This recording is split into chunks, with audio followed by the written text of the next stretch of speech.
Weekend's almost here, guys. I decided to go with a little bit of a different look tonight. By the way, can y'all hear me okay? Because the mic's a little far away. Just didn't want it to get in the way. Hold on. There we go. That'll work. So I'm going with a different look tonight because I wanted it to be sort of like a chill, laid back type of situation. It is later. It is a little bit later on in the day. So I think this works. What do y'all think for late evening? I think it works.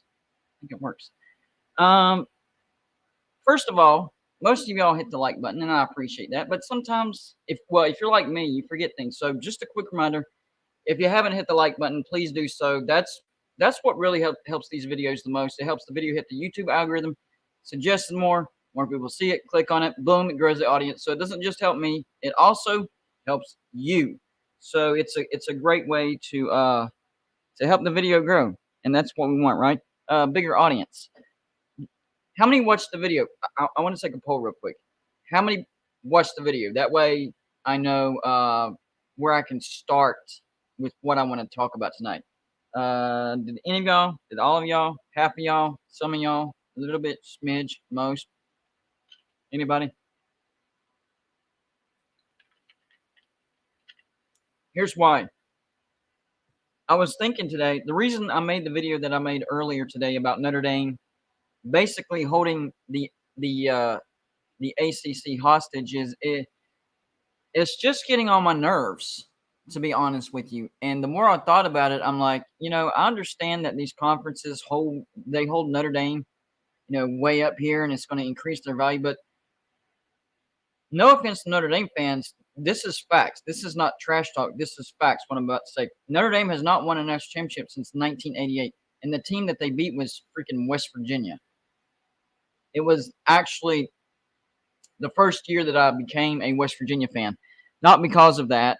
It just so happens I just started to understand what football was in that particular year, and it just happened to be our national championship year. So 1988, that's a long time, guys.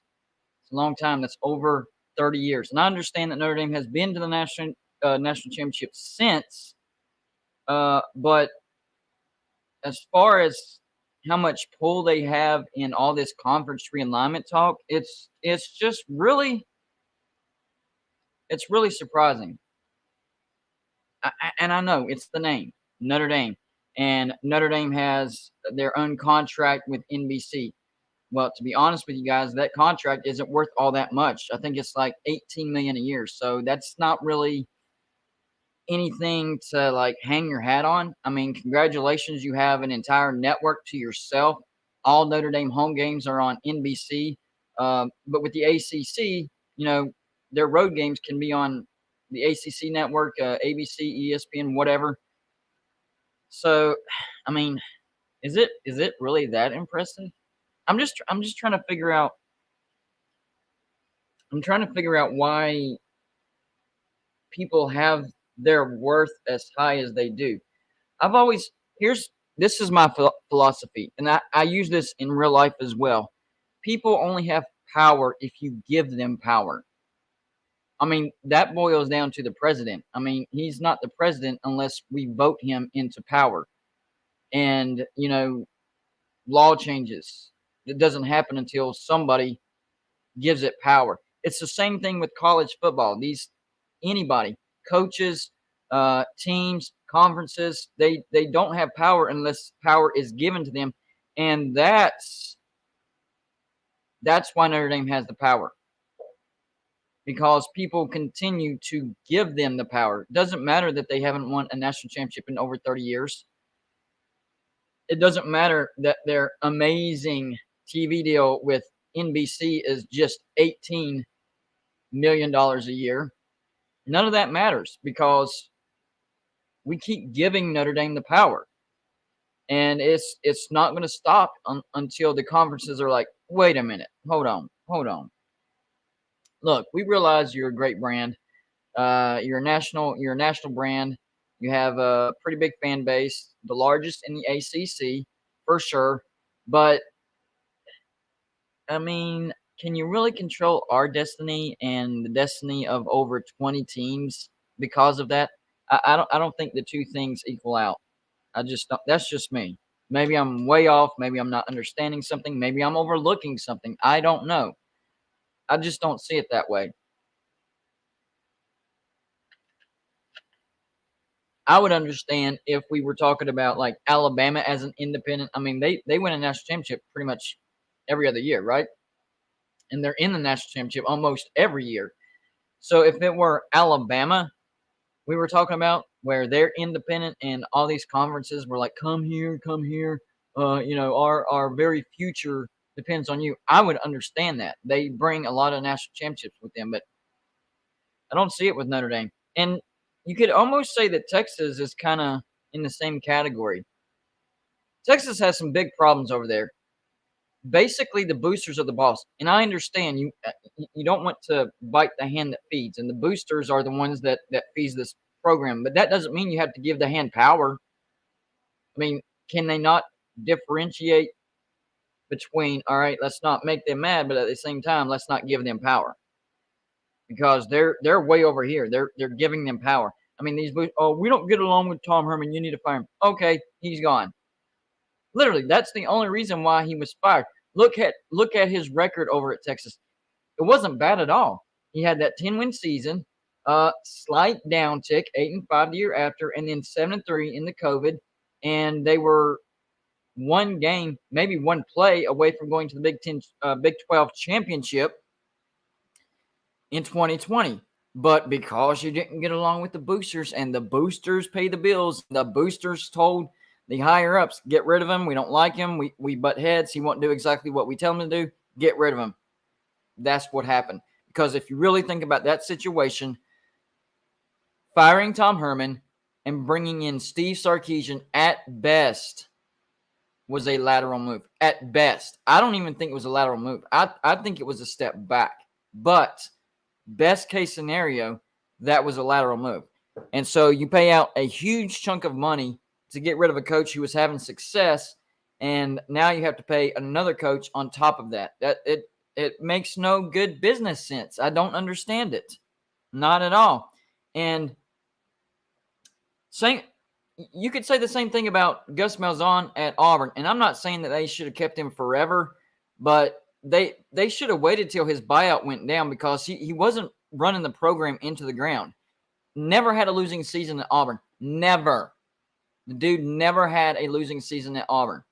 If there were issues or he didn't get along with Auburn has boosters, I'm sure, wasn't getting along with them or whatever, wasn't having the type of success that they wanted. I understand that. But he set a record. He set a freaking record for his buyout. So you set a record for a buyout to a coach who never had a losing season. That's a head scratcher. And then you hire Brian Harsin. What's going on? Am I missing something? Like to me, it seems like common sense, and it just doesn't make sense. Like it's so stupid that I'm like, I have to be missing something. Otherwise, these guys are just flat out morons. That's the only thing that explains these decisions. Flat out ridiculous. I don't know, guys. Anyways, y'all know me. I go off on rants. Got a question, a rant of your own, a comment, you want to make fun of me, the channel, whatever. Hey, best way to get my attention is a super chat button. It's that little dollar sign you see on the bottom right-hand corner. I think it's actually in a heart now. But anything you put in that super chat will be thrown up on the screen, just like you see my name, Golden Bluted. It will be thrown on the screen. I will read the question, comment, whatever. Even if it's a troll attempt and you want to make fun of me, we appreciate you supporting the channel so much. I'll still read that. People have gotten me to say, held a pit, let's go herd, stuff like that. Teams that I absolutely despise, but I honor that super chat. So just keep that in mind. I'm not wearing the hat that I wore yesterday. I thought it was pretty cool, but I don't want to wear it too much. So it might be like a once a week type of thing or whatever, because it got a pretty good reaction. A lot of people liked the look of the what was it called, a boonie hat. How do you pronounce your last name, by the way? Is it Bonyoy? Benoit. Is that it? Benoit. But anyways, he's the guy that sent me the Boonie hat, and it's very comfortable. But I don't want to wear it every live show because you don't want to wear out the specialness of it because a lot of people really liked it. So Banyo. Okay, got you. Banyo. Banyo. Banyo. There you go. Email address is refsuck@gmail.com. Hold on, I'll put it in there real quick. Give me 1 second here, guys. Oh yeah, I forgot too. Hold on, guys. Tonight's Thursday, so if you want to join the live show, I'm gonna leave the address in the chat. I forgot today was Saturday. My gosh, I am getting a little old here, ain't I, guys? Give me 1 second here. And I it never fails. Whenever it is time for me to do a call-in/join show, I forget to put it on before I go live. Every time, never fails, guys. So this is not a rare thing right here. This happens quite often, actually. Let's see. I'll be with y'all in a second. I see y'all in the background. Let's see. Crap. I'm 1 keystroke off. So close. I think we got it, though. All right. Anybody that tries the link and it doesn't work, just let me know. Oh, I'm one thing off. Hold on. All right. There we go. There we go. All right. That should work. All right. Joey and Notre Dame fan. I was I had to right put the link in. Oh, no problem. I got you. But yeah, I was definitely expecting a Notre Dame fan in on this one because of my strong opinions that I displayed on the video earlier today. What's going on, guys? What's up? What's up, DVD? What's up, Joey? What's up, Jeff? Not much. Hey, so some of the stuff that I was asking earlier, can you answer some of those questions for me? Well, I think that our AD Jack Swarbrick does a heck of a job making sure that Notre Dame's always in a position and that we're always able to stay independent. By the way, hold on. J.K. Marshall said new helmets today. Absolutely. We got a Missouri helmet, we got a Michigan State helmet, and the Iowa State helmet. So we got 3 new helmets today. I did the shout out in the community, so I have so many helmets that I'm getting a lot of actual matchups. Actual games that are being played. I'm able to match them up. So pretty cool. All right, carry on, Will. I think our AD Jack Swarbrick does a heck of a job making sure that we basically can do what we want and just stay independent. Because we don't have to join a conference right now. The way the playoffs set up with the 12-team playoff, and it's extra fun. Like always being able to have a game before the playoffs, get the team prepared. Because sometimes our schedules. I mean, usually our schedules are tough, but even if they aren't, I definitely feel like the team will be able to. I mean, obviously there's a chance of injuries, but that extra game, that's not going to dissuade Notre Dame to joining a conference. So I understand that. Yeah. I mean, I would say he's done a heck of a job of promoting. I mean, you guys control entire conference's destination in your hands. I mean, that's genius. Yes, I got the Iowa State. I didn't see a note, so I didn't know who it was. So I appreciate that, David, for saying that. Now I can write that down so I can shout him out for the Iowa State winning night. What do you think about it, Joey? What do you think happens? I guess is the biggest question. I'm sorry, I was working on something and I didn't really get to hear what y'all were talking about. I really apologize, but basically the video that I made today with Notre Dame controlling the fate of the ACC and 30 teams. Seriously, I did the math. Right around 30 teams they control. Yeah, they do. I mean, they've got everybody's hands tied because they won't join a conference and stuff. I mean, it's just how it is, and it's not the first time they've ever done that either. They could have joined the conference back a long time ago and helped a lot of teams out, but right. They're Notre Dame, and they're just not going to do it. I don't believe. I mean, okay, so they're going to have to eventually. Yeah, one of the points that I made in the video today was, with this new playoff expansion and the criteria for it, as far as top top 6 conference champions, which if the conference are whittled down, that number will drop as well because they're not going to give multiple bids, automatic bids to group of 5 champions. So that can get whittled down. But the top 6 conference champions as of right now get an automatic bid. So Notre Dame is not guaranteed a spot, although they are Notre Dame. So if they have a good enough season, they'll get in. But they will never, ever qualify for a bye week because that goes to the top 4 conference champions. But see, GBD, the problem is people think that matters to Notre Dame, and Notre Dame don't care. I mean, that's the problem. People look at this as, well, they'll never get a bye. Notre Dame don't care. Well, I understand that, and even if it doesn't matter to them, I think that's kind of ridiculous because that gives you an amazing advantage and something to play for in the regular season. I understand what you're saying. Like, it doesn't matter to them. Why doesn't it matter to them? I guess is the real question. Here's the reason why Notre Dame don't care, and it's pretty much just throughout history. Notre Dame has many traditions, many teams that they play. They're going to continue those teams. And if they join the ACC, then they lose those traditions. They lose those teams.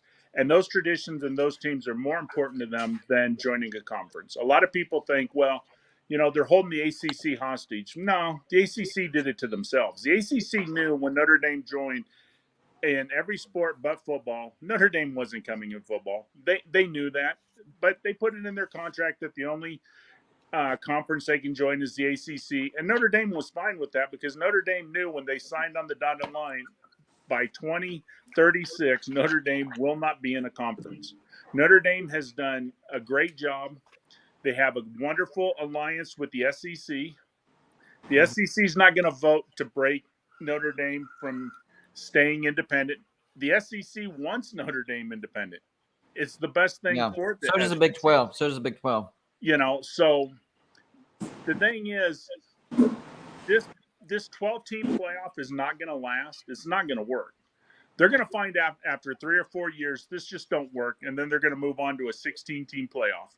And once that happens, there are no buys. Notre Dame don't miss out, and everything will move on. Well, I'm wondering why are so many people against the buys? Because the reason I like the buys is, to me, it makes the conference championships more important because you're awarding bye weeks, which is a tremendous advantage to the top 4 conference champions. So it encourages, we have more teams getting into the playoffs, but we have extra perks, extra incentives to not take a game off. That's why I actually do, and I like the home field advantage for seeds 5 through 8. That's even, it encourages teams, don't take a day off or you're going to fall lower and you're going to lose your advantage. Well, you can still do that with the 16 team. You still give 1 through 8 the home field advantage. The problem with the bye is a couple fold. One is you're still going to have the human element in this. And what it's going to come down to, and I don't know which conference it is, and I'm willing to bet it's going to be the Big 12 and the Pac-12 or the ACC in one of them. And we're going to come down to 2024, 2025, and we're going to have a 4th and a 5th place conferences. And they're going to be ranked 10th and 11th, and it's going to be ultra close, and you can argue either way. And so you're going to reward one of those teams with a bye, and you're going to punish the other team with going on the road and playing a road game. Right. And that's going to be your downfall to the 12 team, because how fair is it? Just because of human element, and we all know that the human element sucks. That's why a lot of people have trouble with this 4-team playoff versus the BCS. The BCS worked most times. The only thing that didn't work was people wanted more teams in it. They got what they wished for, but instead of keeping a formula, they put in human element. And human element, ESPN controls. That I 100% agree with that, because I remember back whenever it was the BCS era and everybody was talking about playoffs. We don't like this just 2 teams. There's other teams, and we want to see better matchups. And I was like, yes, all they had to do was add 2 more teams, not change the formula. Why did they do that? That was dumb. It's biting them in the rear end right now. And if they don't change it back, it's going to keep biting them in the rear end. There is no – see, here's the problem. These higher ups that are conference, administrators and, playoff higher ups, whatever you want to call them, they have this issue of admitting when they were wrong. So the problem is we're not going to see that, because then they would admit that what they did from changing from the BCS formula to the human element, oh, they were wrong, and they don't want to look, wrong. Hey, guess what? Everybody's wrong. That's why on this channel, I know I'm going to be wrong sometimes, so it doesn't bother me. I'm here to talk college football, be as entertaining as possible, and that's it. I don't understand people that value being right so much that it literally keeps them from making the right decision, But because see, they don't want to GBD, admit here's when the they're problem with wrong. that. Here's the problem with that. They were right. And the way I mean, they were right right, now they're wrong. Right now No. they're wrong. no, they were right now. And the reason they were right now is the people in control of it is ESPN and places like that. So they got to keep their money with the SEC by getting more SEC teams in. So yes, you are right, they were wrong, but the people running it were not running it for you, me, and the fans. They were running it for their own pockets. So by Well, their own pockets, they did it the right way. and people are screwed going us to over. lose interest if they keep going down this road, because what they're trying to do is monopolize it through the SEC first, and then the Big Ten second, and then you're isolating huge fan bases or huge chunks of fan bases throughout the entire country that are going to be irrelevant within the next 10 years. And college football might die, and then have to literally be rebooted, restarted from scratch. David Bonyo, that's how you pronounce his last name. I remember. He says, "Okay, now I'm broke." Well, we appreciate you supporting the channel. Definitely. Calico Willie, thank you for the donation. Hey, GBD, how does someone get on with y'all to talk CFB? If y'all want to leave the link in the comments, I would love to I got the link. I put the link in right after you ask. All right. Put the Back link and in forth right with after you you and the ask. crew. We try to leave the StreamYard link in whenever the problem is I don't remember as much as I should. I can't even remember before I even get live. It's usually like 5 minutes after I'm live before I'm like, oh, they need the StreamYard link so they can join, So there's a link if you want to join. We love, as you can see, we love talking college football with any fan base. Any fan base, doesn't matter. We even have Talkus Pitt and John Waffle come on all the time, and they're Pitt fans. We hate Pitt, but we don't hate them. They're human beings. They just happen to be the fan of a wrong team. That's it. That's it. Now, GBD, talking about this playoff, can I ask you a question? And also, I want Will and Joe's take on this. I mentioned this to you yesterday. I brought it up on on a Pac-12 show with Mark Rogers, and nobody has this answer. In fact, I even went to 365 today, and they brought this up, and they're going to talk to a couple leaders to get me an answer. But starting in 2024, I believe the playoff expands to 12. We know That's what I'm hearing. 2026 for sure. Yeah. Okay, so, and I don't have the dates, but I'm going to just throw dates out there. We all agreed that the conference championships is the first Saturday in November, right? So let's say that's November or December 7th.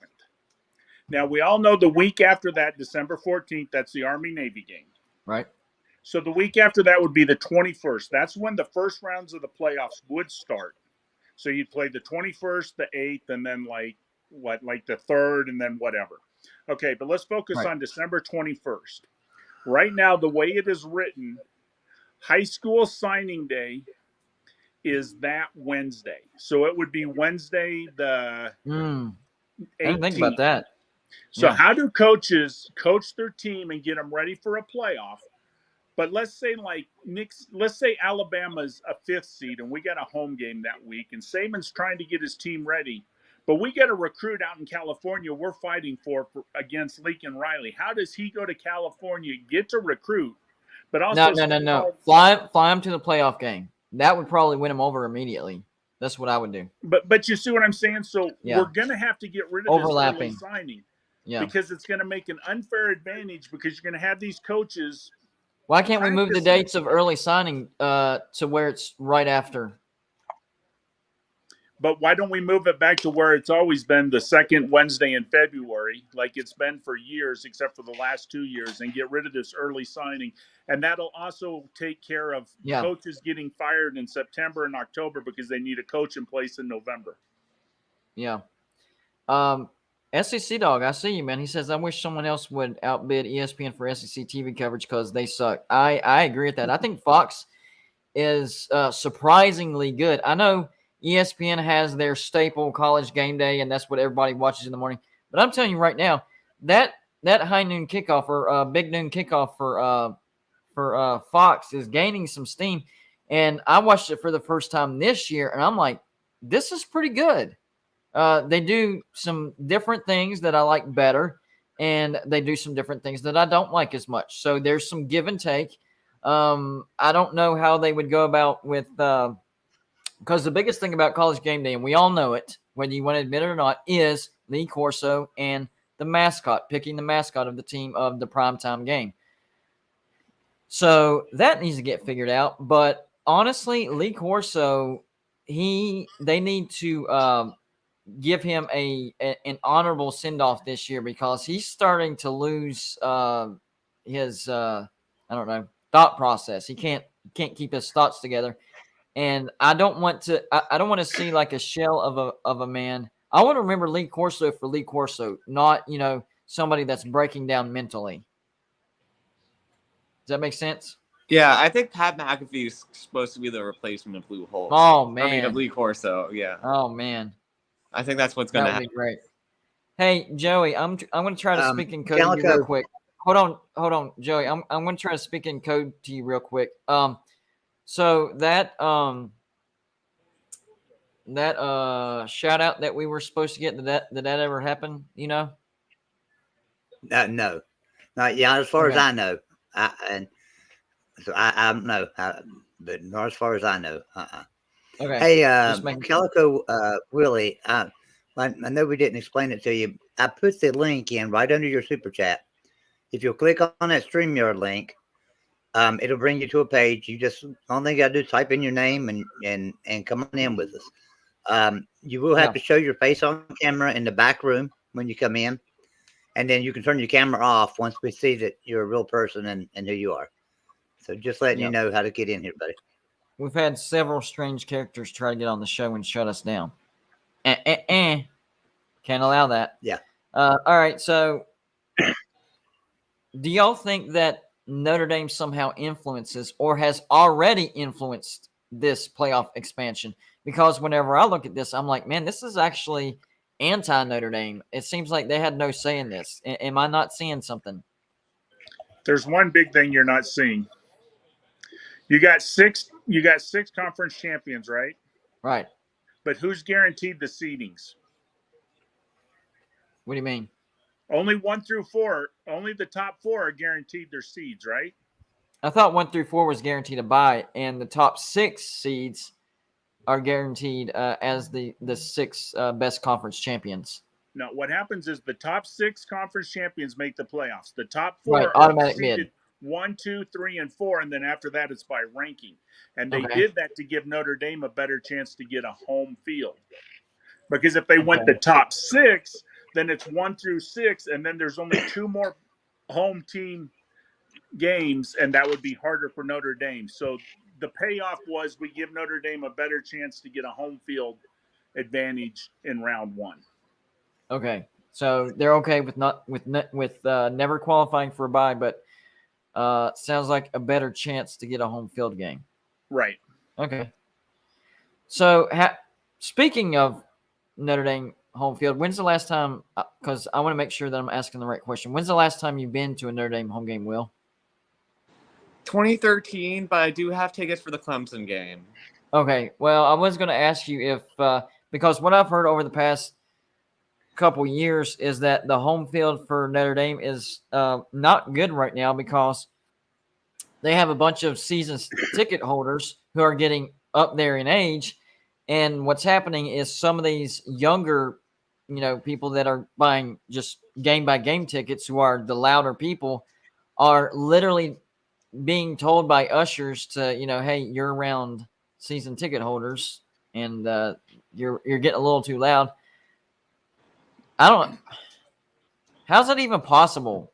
I mean, I understand they're rewarding their season ticket holders and they're maybe getting up there in age, but like, this is college football. If you don't want to hear loud noise, then probably shouldn't go to a college football game?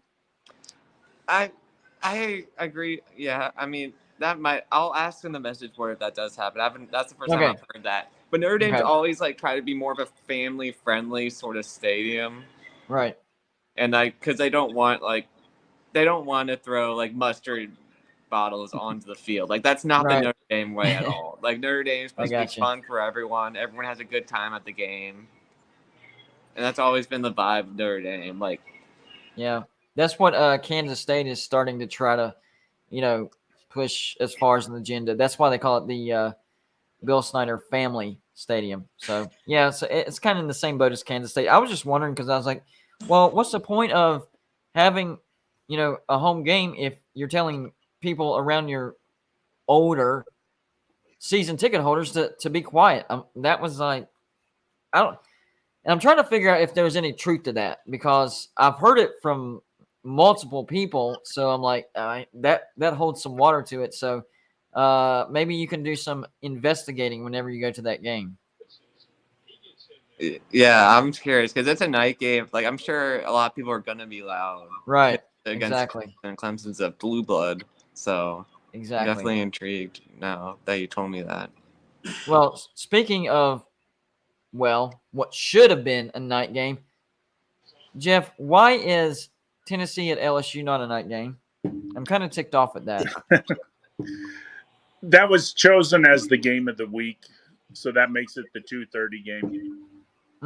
Missed opportunity, though. Missed opportunity because Yeah, it is. Everybody knows that Death Valley in the state of Louisiana, there's two different ones. I know. I live about 10 minutes away from the other one. But the Death Valley in the state of Louisiana is a whole different beast on a Saturday night versus a Saturday afternoon. And you got a top 10 Tennessee coming to town. That's a missed opportunity. You don't have very many opportunities like that. And I know that they get Alabama at home later in the year as well. But do you really have to limit yourself as far as how many night games you can have?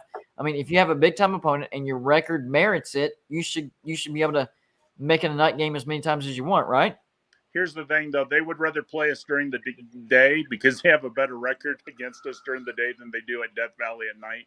Well, then that makes this make even less sense. So it sounds like Probably that they will everybody schedule knows. Alabama during the day, and they should have went night for sure on this game. Yeah, they don't want to play us at night. We beat them at night. They'd rather play us during the day. We don't play as well there at 2:30 for some reason.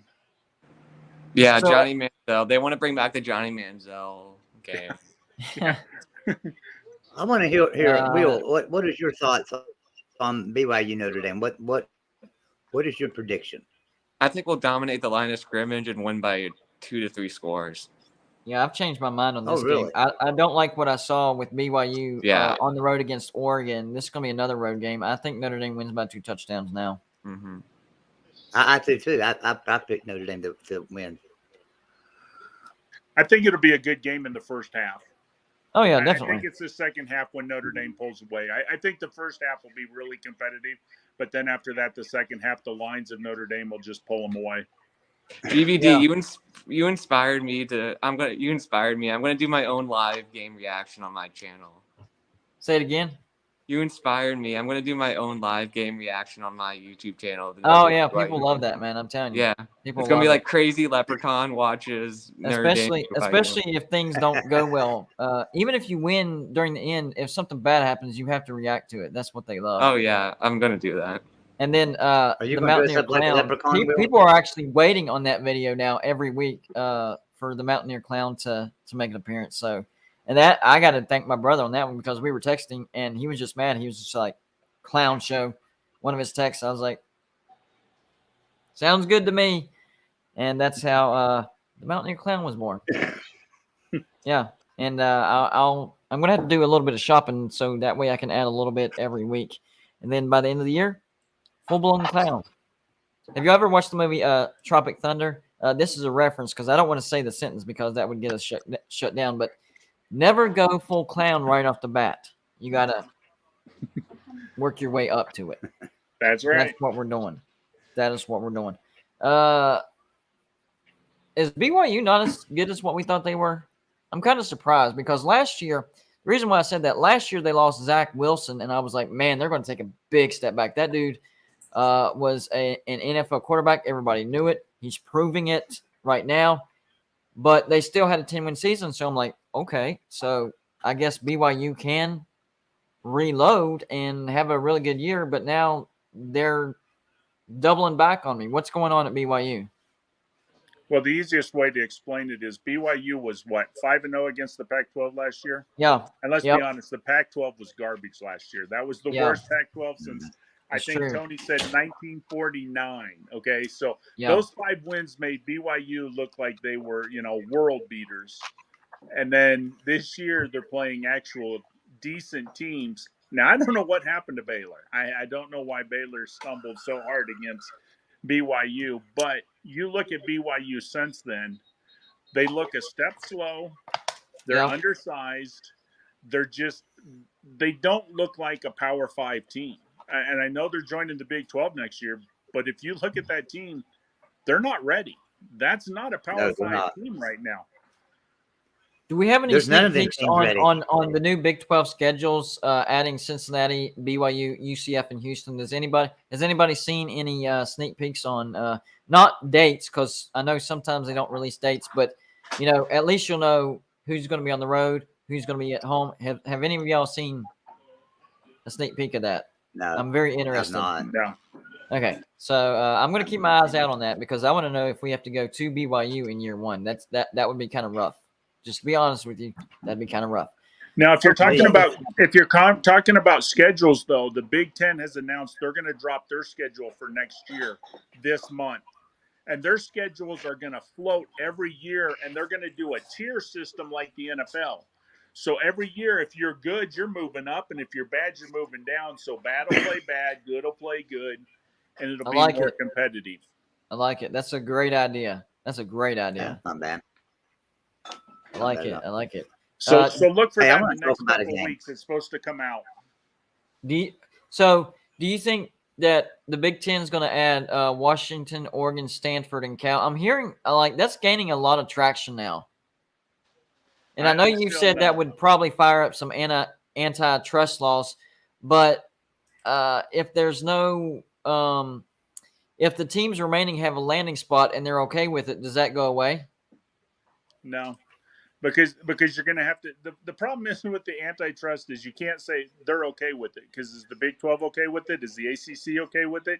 The problem is the biggest problem right now, even if we say antitrust is good, let's say, Iowa and Ohio State have both come out adamantly against adding anybody new. And in order for them to add, they have to be unanimous.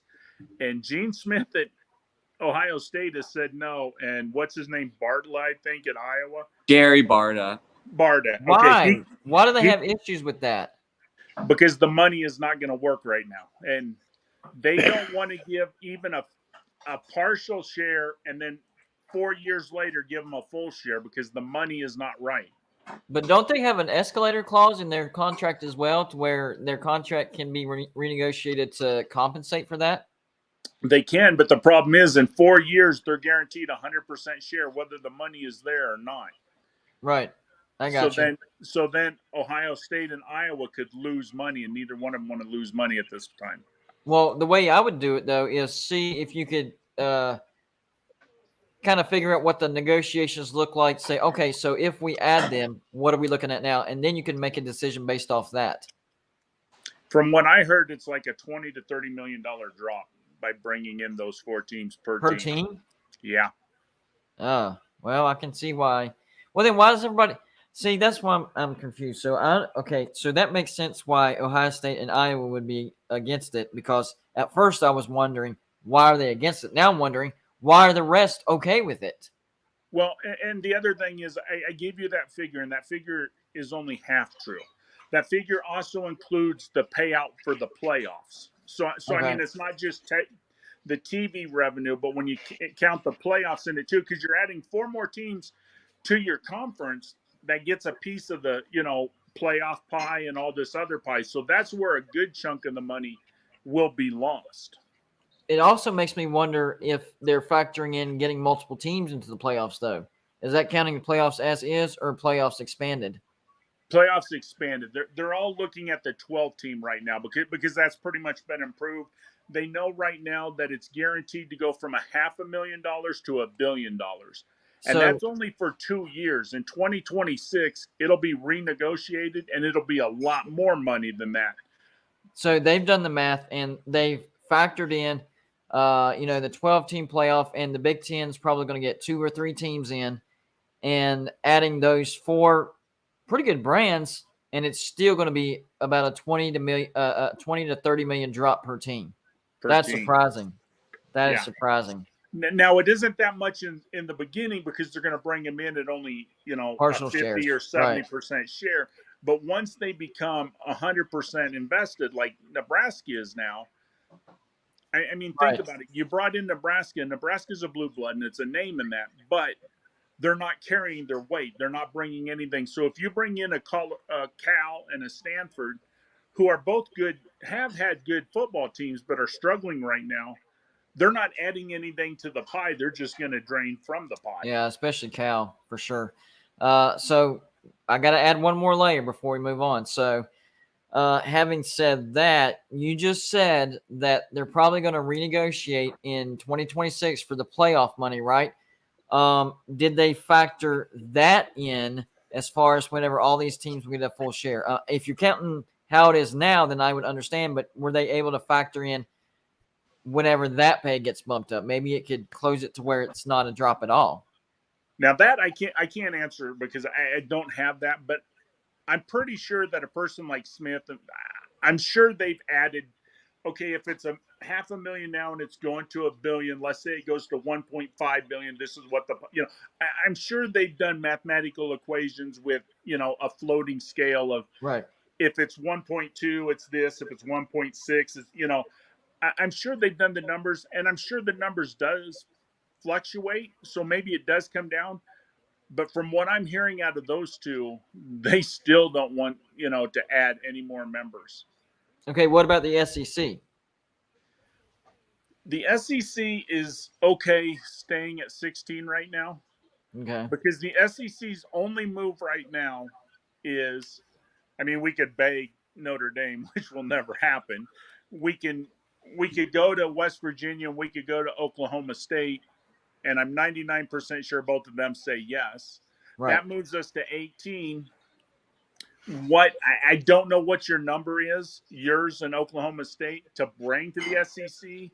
And now we added 2 more teams. We're going to divide the pie more. Is that going to lower? So I'm thinking, since the Big Ten is stand pat, we're stand pat. I think this all comes down to grant of rights with the ACC. Yeah. And I'm glad you brought up what you just brought up, because what I've heard over the past several months, whenever I had this conversation as far as the SEC bringing in West Virginia, is if they would have won the national championship back in 2007, they would have been automatic, like done deal. They're coming to the SEC. So I don't know if West Virginia fans realize just how much that stings even more. I mean, losing to Pitt sucks. Losing to Pitt in the way that we did at the end of the year, costing us a shot to get to the national championship and possibly win the national championship. Now we're talking about costing us a shot or a spot in the SEC. Like, it just keeps getting worse, man. It's been over a decade, and it just keeps getting worse. It doesn't get better; it gets worse. And a lot of people might not know this, but when Texas and Oklahoma come to the SEC, half of the SEC has had national championships. And half of them had national championships in the last 50 years. Right. So, and we can add more to it if we want to take Ole Miss back in the 50s, if we want, we go back in time. But half of our conference since 1950, once Oklahoma and Texas come, have a national championship. And so to add on to that, if West Virginia would have joined, that would have bumped that number. Or if West Virginia would have beat Pitt and then won a national championship, that number would have been higher because they would have been accepted automatically. And Missouri would have been SOL. Right. And the only reason they took Missouri, that was 100% ESPN. That was out of the SEC's hand. The SEC did not say, we want Missouri over West Virginia. ESPN came in and said, look, dollars-wise, You have to bring in Missouri. It's going to bring you more money. Money Right. talks. That's why it worked. I got you. Okay, so Jimmy Touchdown says Pat McAfee calls W and SEC invitation LOL. I mean, he's not that far off. He's one of the all-time greatest kickers for West Virginia. And how many did he miss that night, Joey? 2 or 3? Three. 3. And we lost by how much? Yeah. Might be on to I something. don't want to talk about the sport. I'm throwing it up there, Jeff. Is there any chance? You might be onto something. Is there any chance SMU could come to the SEC? I know they look like they're going in the right direction. They have some history. No, they just lost to UCF. They look like they're going in the wrong direction now. Well, like they're better than they were. Yeah. Where'd you say the SEC? Yeah. No, the SEC already has A&M and Texas in there. SMU's not a big enough brand. The only conference that they have a shot of gaining entrance to as far as Power 5 would be the Big 12. But then once again, the Big 12 already has TCU, Texas Tech, and Baylor. So how much does SMU really add? Here's one thing that a lot of people don't think of as far as adding teams from the state of Texas. If you're a university not named Texas or Texas A&M, you are literally having to fight, even in your own territory, against those universities gaining fan bases in your territory. The only team that I would say definitely holds their own is Texas Tech. Texas Tech is far enough away. They have a great booster selection. They have a great alumni. They have a great fan base. I think they're second biggest in the new Big 12. Surprisingly, and it even surprised me, West Virginia is actually the largest. Tony Altimore ran the numbers for me. 1 West Virginia, 2 Texas Tech, 3 Oklahoma State. So besides Texas Tech, because they're far enough away, Baylor, TCU, SMU, Rice, insert whoever, you're having to compete against Texas and Texas A&M. Well, especially for the SEC, they already have Texas and Texas A&M. So why would they even need SMU? I personally think SMU's best shot, believe it or not, is not even the Big 12. I think it would be the ACC. I think the Pac-12 needs to get SMU, get San Diego State. Well, I just don't. I don't see the Pac-12 staying a power conference because I do think eventually.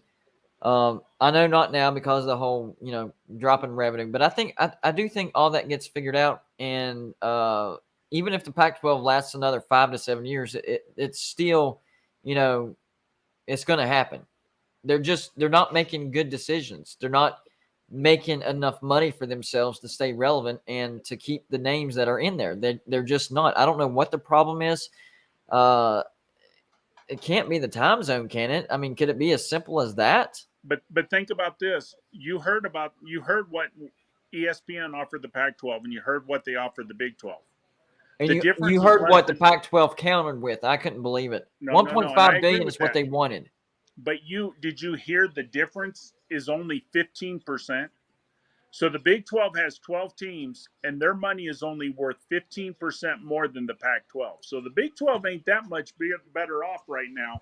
Well, but what I'm hearing is, what is it, 2025 is supposed to be up another, what I hear, 10 to 20%. I can't remember the exact number. It's between 10 and 20%. So the difference between ESPN and the Pac-12's deal and ESPN and the Big 12's deal is, right now it's kind of close, but 3 years from now, it's going to be a bigger gap. And then 5 years from now, the gap, it's going to be, that's how it's going to work. See, I was told the Big 12 maxes out at $50 million. Yes.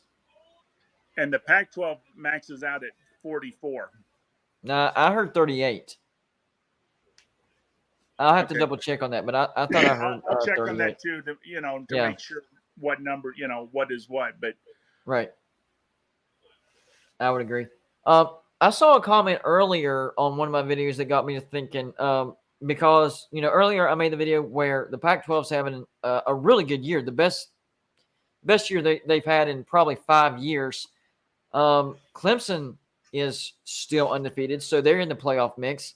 The Big Ten West sucks. It's bad. It's terrible. Moving on.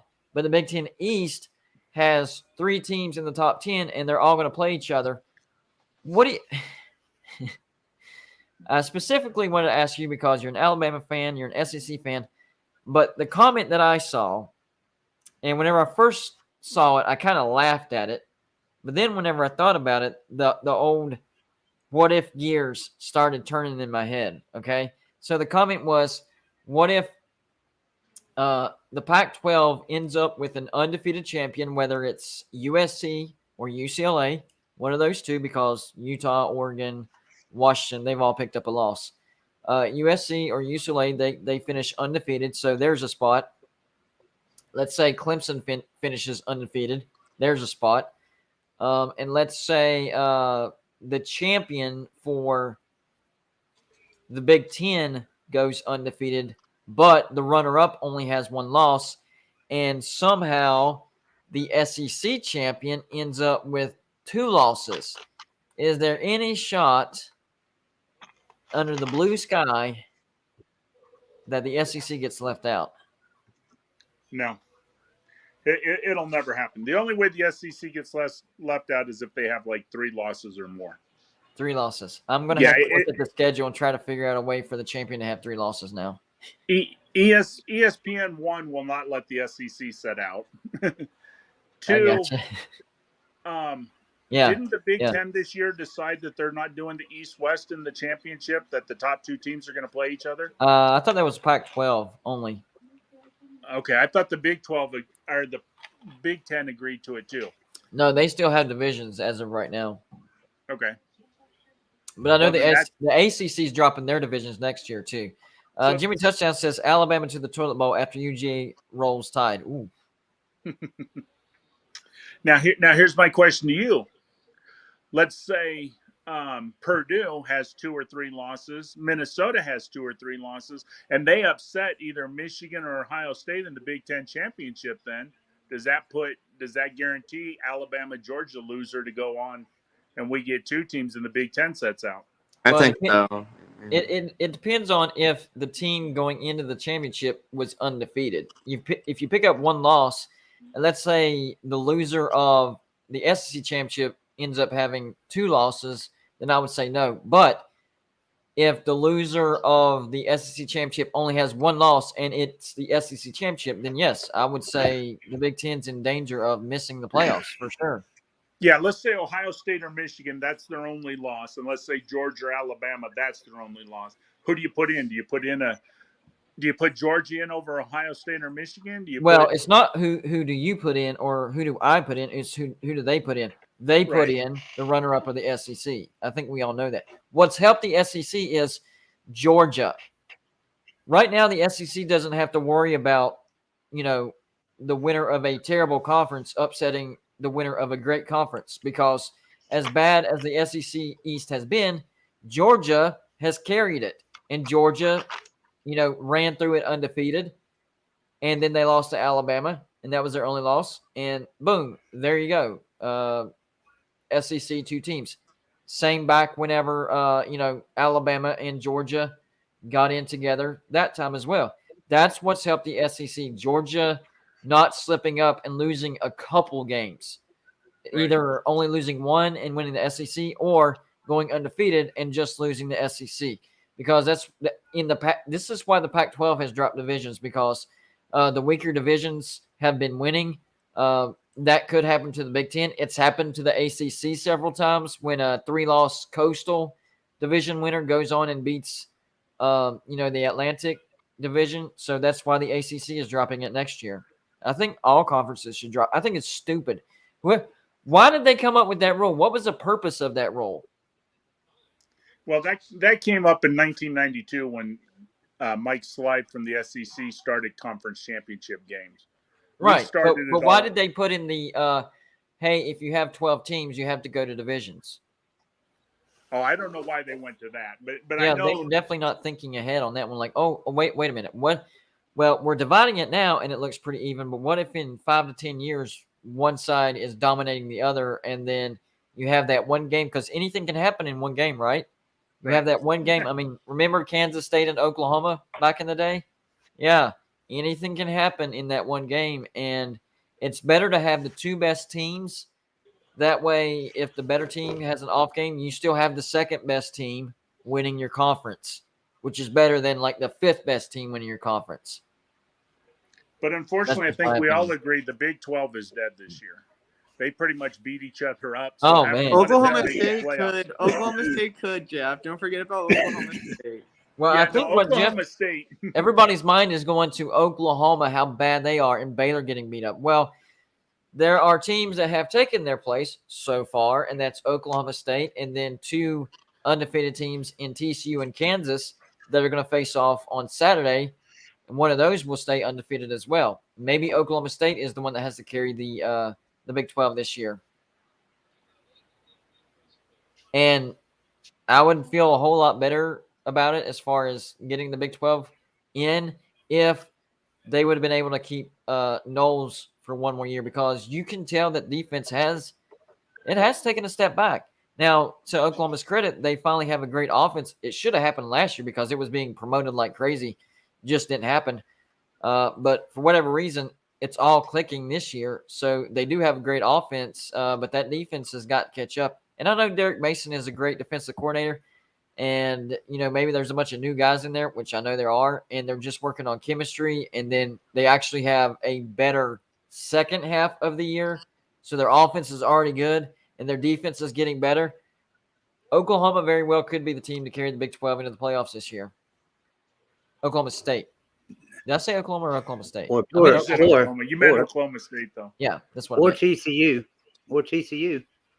I still don't trust TCU. I know they've looked good, but trusting here's the thing: Well, their best game was blowing out Oklahoma. Well, we all know that Oklahoma's bad. We forget that TCU struggled against SMU. Did they win? Yes, they did. But SMU just got blasted by UCF. So if TCU blasts Kansas on Saturday, then I will buy into them a little bit more, because Kansas has a good offense. Now that I realize what their offense is, I'm kind of wondering why more people haven't ran that offense, because what you're basically doing is you're making the defense have to cover the entire field, basically, and that's what you want. So they have the triple option. You have to make sure those gaps are covered: A gap, B gap, C gap, right? Well, they also run the RPO, all right? So A gap, B gap, C gap, and now the quarterback. You got to keep your eyes on the quarterback in case he pulls it and runs. On top of that, they run a spread offense where they will throw it. All right. Now you got to cover A gap, B gap, C gap, eyes on the quarterback, and cover your receivers. What kind of defense do you run to cover that? Zone spy, maybe? I don't know. You probably have to go to the Iowa State 3-3-5. Yeah, and it did work pretty well too. Yeah. Now, is there any truth to the rumor that Texas is thinking about bringing out purple uniforms this week? Since that's worked the last 2 weeks against Oklahoma, they've lost to purple teams the last 2 weeks. That would not be a bad troll. That would not be. But here's the thing. I think Oklahoma is so bad that it wouldn't matter. So, I mean, I'm all for it. Troll them. Anytime you get a chance to troll a team, do it. Do it. I like the idea. So I'm going to go back. I don't like Texas. I don't like Texas. I'm not all of a sudden a Texas fan, but I am a troll fan. I love trolls. I want to go back and touch on something. So, yeah, y'all talked about the Pac-12 dissolving, that the Big Ten's going to expand at some point, and you feel like they'll take probably Washington, Oregon, Stanford, maybe another one, and the Big 12 will take the rest, right? Is that what I'm thinking you're saying? Yeah. I don't. Basically. Okay. So the Pac-12 can't dissolve because they're autonomy 5, so they can't dissolve. They would just backfill. So if Oregon and Washington leave, they'll just expand with San Diego State, SMU, or whoever. So they won't dissolve. They can't go away.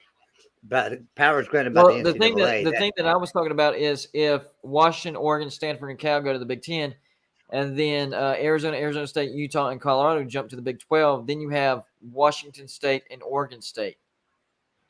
Can they still not dissolve with just 2 teams? Big 12. I don't think those 4 corners have any desire to jump to the Big 12 myself. And but if they see their conference dying, if I'm the Big 12, I don't want anything to do with Colorado right now. I agree. I would swap Colorado with Washington State in a heartbeat. I just don't think the 4 corners really want anything to do with coming into the Big 12. I think they would stay in the Pac-12, and the Pac-12 would just pick up San Diego State, SMU, and maybe a couple of others, Fresno State or Well, whoever, I agree and with just you as continue on. is. But if those 4 teams leave and you're down to 6 members and you know your conference is backfilling with group of 5, that's when you'd probably start thinking about jumping to the Big 12. I agree with you as far as right now, no. We're good. We love this conference. There's no reason to jump. But what they're saying is dominoes. The first domino would be Oregon, Washington, Stanford, and Cal moving. And then the next domino would be Arizona, Arizona State, Utah, and Colorado saying, the heck with this. 6 teams are left, and we're going to backfill with a bunch of group of 5s. We're gone. I just see that pipeline out of California coming to Arizona. There's a pipeline there. You know, they come out of California, they go to school at Arizona, they go back to California to work. And there's that pipeline there. I just don't think that Arizona and Arizona State would even consider the Big 12. I don't think they will. I think they would stay in the Pac-12 regardless. I know money talks, but they got plenty of money. I think Arizona is more arrogant and would go. Arizona State, they don't really want to come. They want to stay. They like that California tie. Utah, I don't have a real good feel on them of what they would want to do. Colorado, they're going to go where the money is. You've already seen that. They left the Big 12. Oh, yeah. They're going where the money is. But as a Big 12, do you want Colorado? They have not spent a penny on any facility since they left the Big 12. And, you know, they did finally get one good coach, and he bailed because of the facilities. They're not going to get another good coach until that problem's solved. Yep. You're absolutely right. That's why I would swap Colorado for Washington State. Easy. Not even think about it. Especially whenever I saw the numbers for the fan base. You kidding me? Washington State has a top 25 fan base in size. I didn't know that. It's not reflected in their stadium because their stadium is under 40,000. That has to be location-based because how do you not have at least a 60,000-seat stadium with a top 25 fan base in size? It makes no sense unless that's how spread out you are over the entire country. The problem is they're worse than West Virginia. I mean, West Virginia, you guys are spread out, but you still have enough at home. Where Washington State don't have enough at home. So if they built the 60,000, then there's going to be a lot of empty seats. They can fill the 40. They're good with the 40. And under 40, I think. Most of their grads go to California, go to the Midwest. They're from all over. Yeah. But the networks make money off of Washington State because they still, even though their stadium's not big, it's the viewership, the size of the fan base that supports all. I mean, even College Game Day, the streak of Old Crimson from the Washington State flag, it's been at every stinking College Game Day that's ever existed.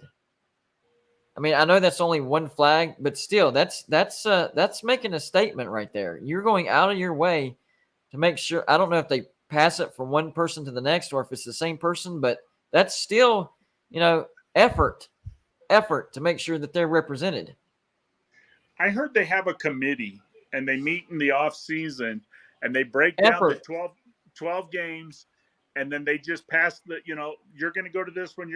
Whoever's in that area, they overnight the flag or whatever, and that goes back to how big their fan base is. They have enough people in every college, or at least near enough, to where they're willing to go to College Game Day and fly it. That's a tremendous testimony to the size of their fan base and the dedication.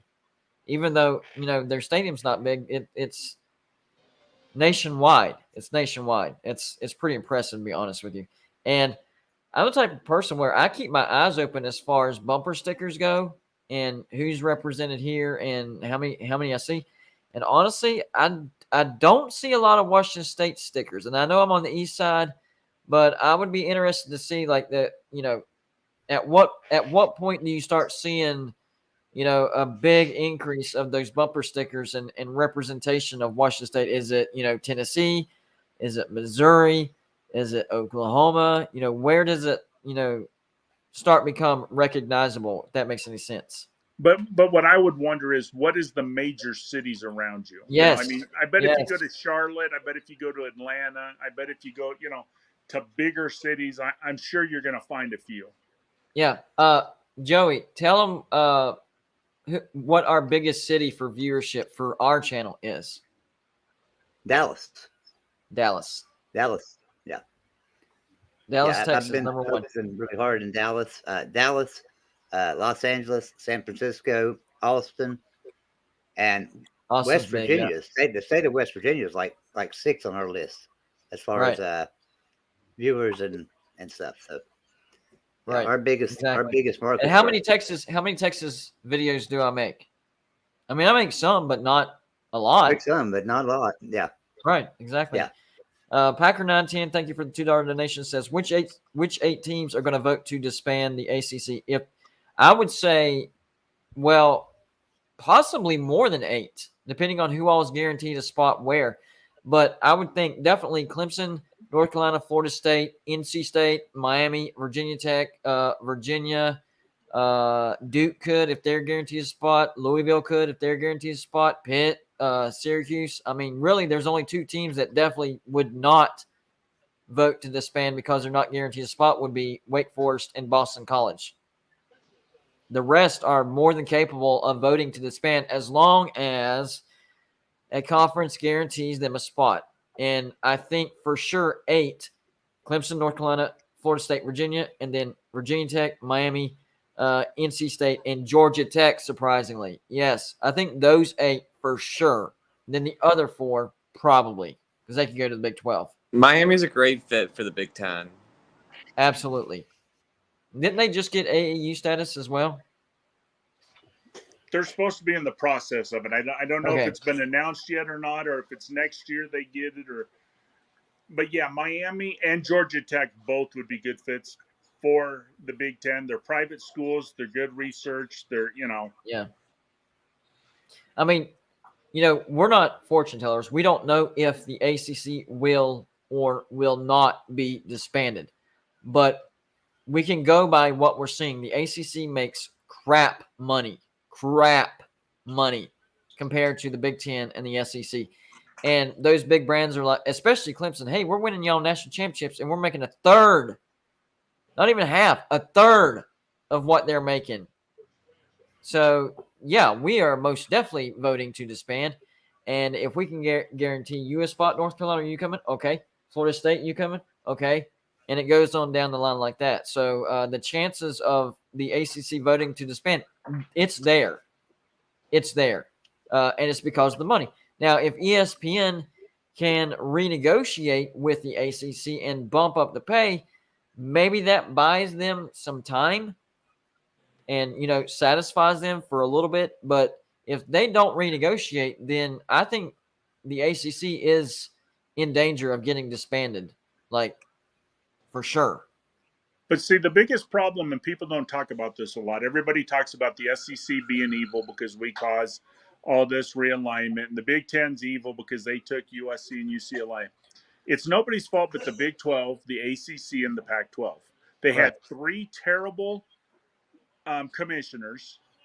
Yep. Where do you find the Pac-12 network? Somebody help me out because you can't find it anywhere. I couldn't tell you. The ACC the ACC network just now got to deal with Comcast to where it bumped up their viewership tremendously. But before then, yeah, where did you find it? It was not available. Why would you have a network that's not available on a channel?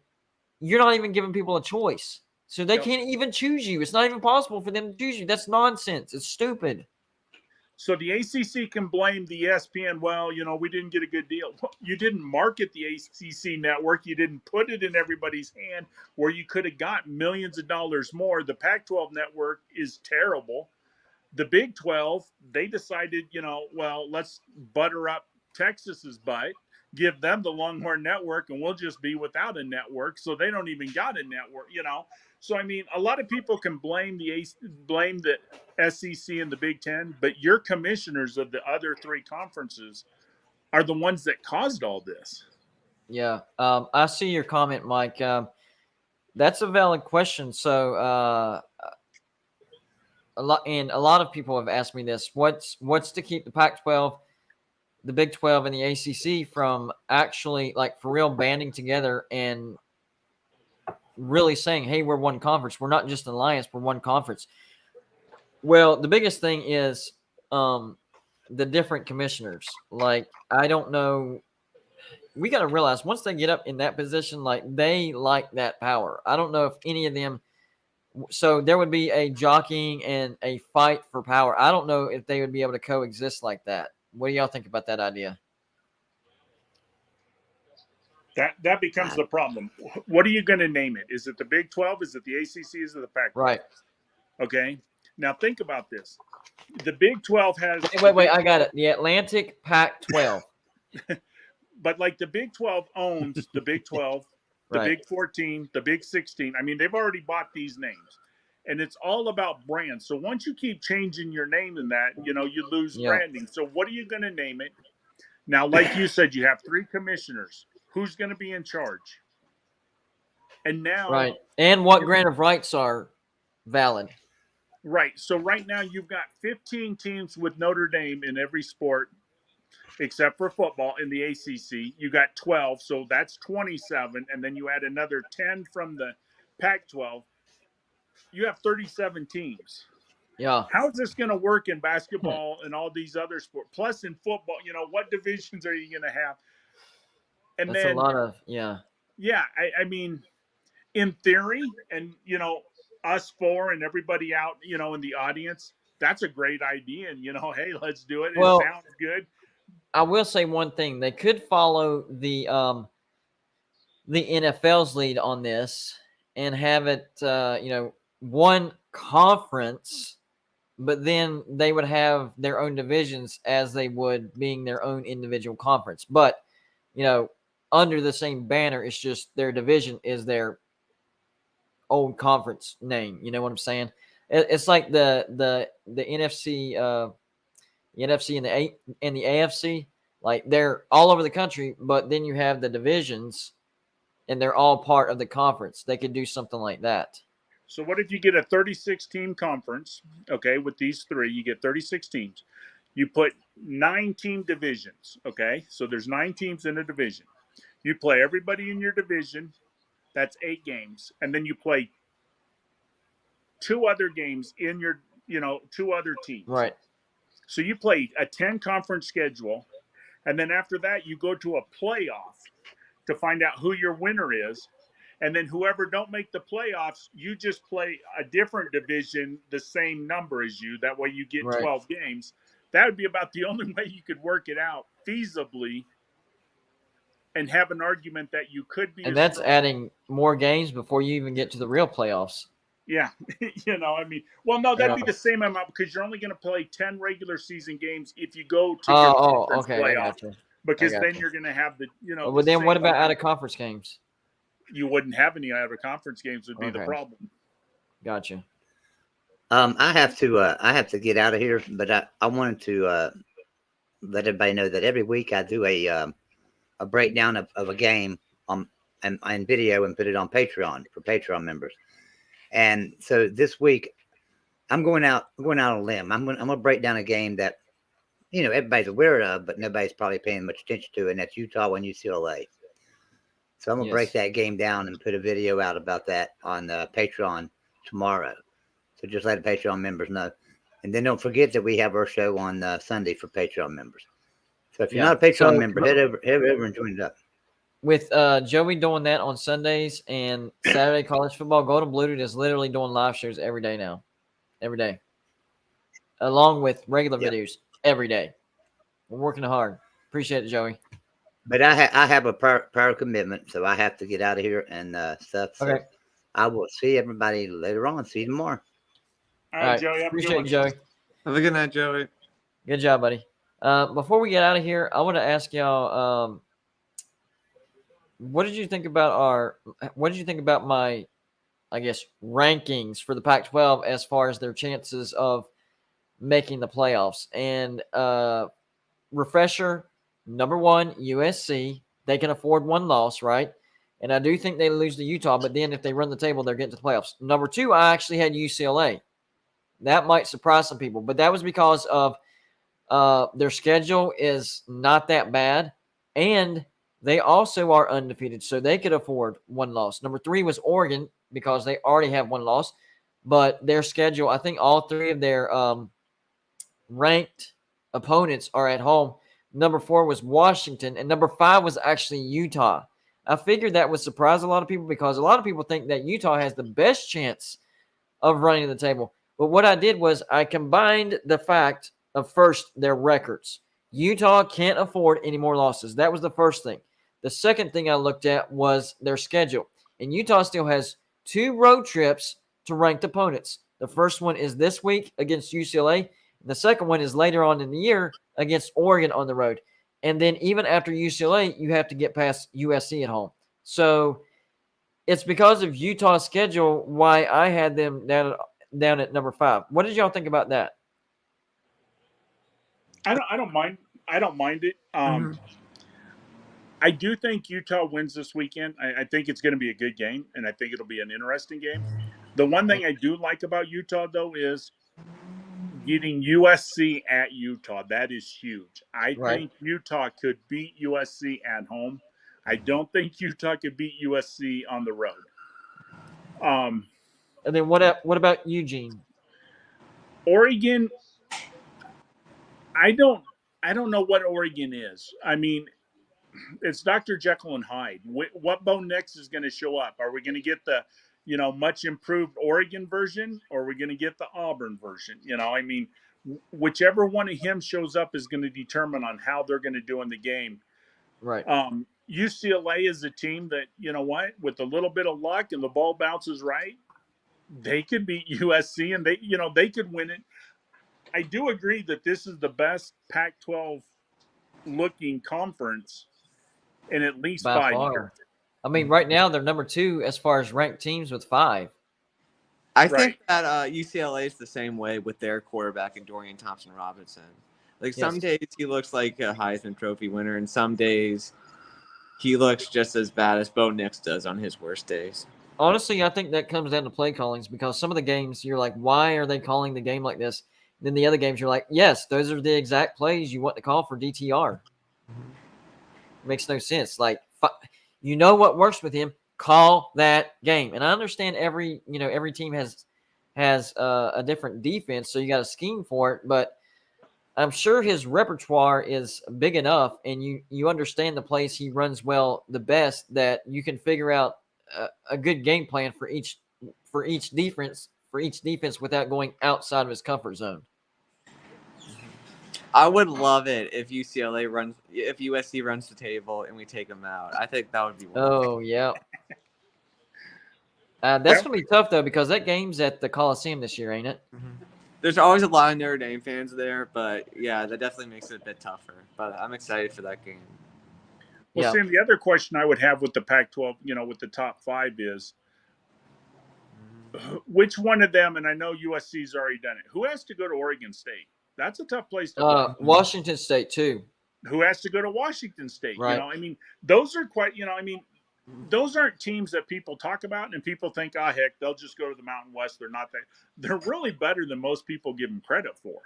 And it's a really tough environment. So USC is lucky. They went into Corvallis. They beat Oregon State, so they got that off their back. But that was a good win, bigger than people realize. Yes. Yeah. Does Washington play there? Do they play them at home? Does Utah? Those are the games that would worry me just as much as, USC versus Utah as a loss. It's always some team you don't think of that knocks you off. Right. Yeah, absolutely. I mean, USC took a late fourth quarter touchdown to beat Oregon State. Oregon State had the lead 14-10 with 3 minutes left? No, I think it was 2 minutes left. And USC came up. And credit to Caleb Williams and Jordan Addison for coming up clutch in that game, because that's exactly what it took, because Oregon State was beating them as far as play on the field goes.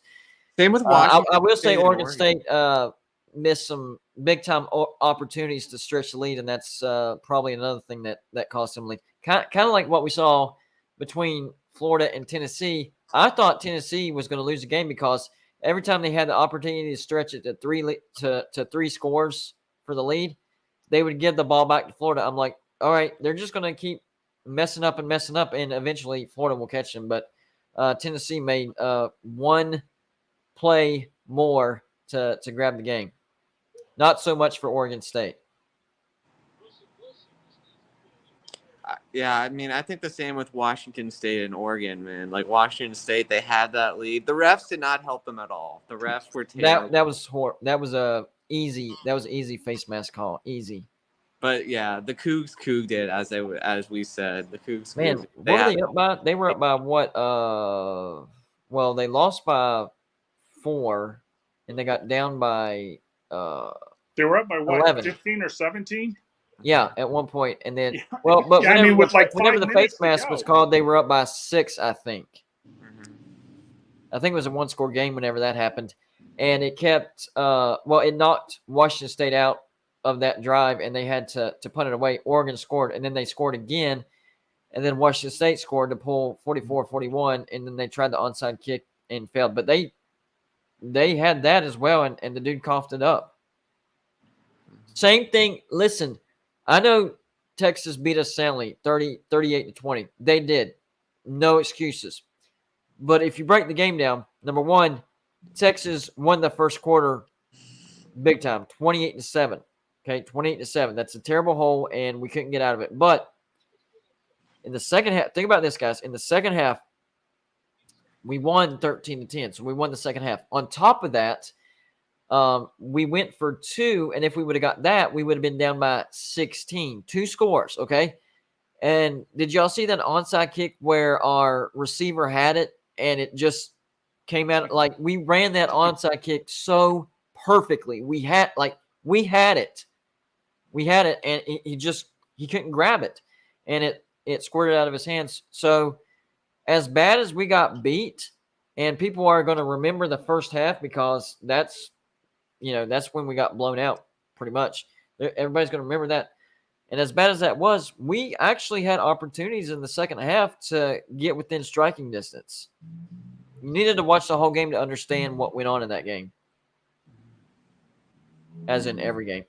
But anyways, it's getting a little bit late, guys. I'm going to wrap it up. I got to take my kids to school for Friday, last day of school of the week. I think they're off the first 2 or 3 days next week, so I might be able to do an even later show.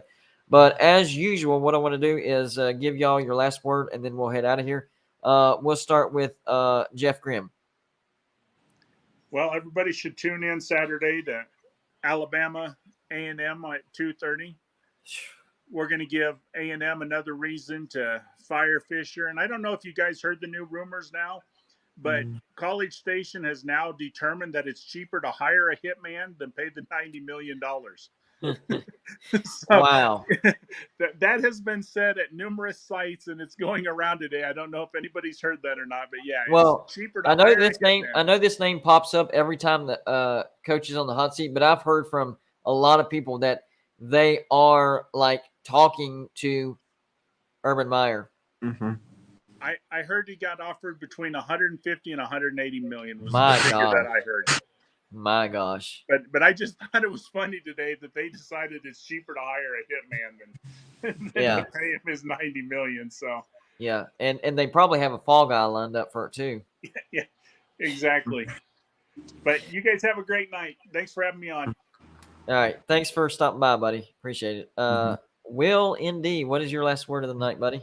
It's a big week for Irish fans, man. We got Brian Kelly's LSU taking on the Tennessee Volunteers. That would be great if Tennessee could get our Saturday started off right with a 1-0 result. Hopefully, Hendon Hooker can have another big game. We can go 1-0. And then we're taking on BYU in the Holy War. And this is a game that we have to win if we want to have any resemblance of a respectable season.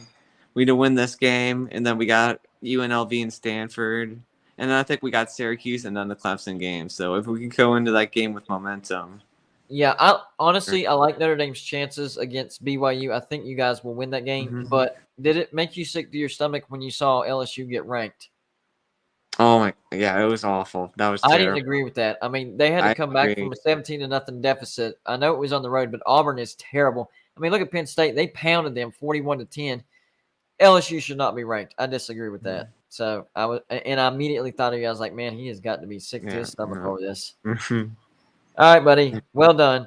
Thanks for Thank stopping you, by. BD. Thanks for No having me problem. on. Have a good Anytime, one. man. Anytime. All right, guys. We're going to wrap it up, but make sure on the way out to hit the like button. Even though we're not going to be live anymore, it still helps the video get more views, and that's what helps keep the channel going. Do I love this? Yes. Did I do it for free for a very long time? Yes, I did. But we are making money now, and I quit my job. This is what I do. This is my job. So any little type of support helps. This is what keeps it going and allows me to do this full time. And I'm not worried about being right or wrong. I am focused on talking college football and trying to entertain people like you. And hopefully I'll make you forget about your stresses and troubles, whatever they may be, just for a little bit. If I've done that, then I've done my job.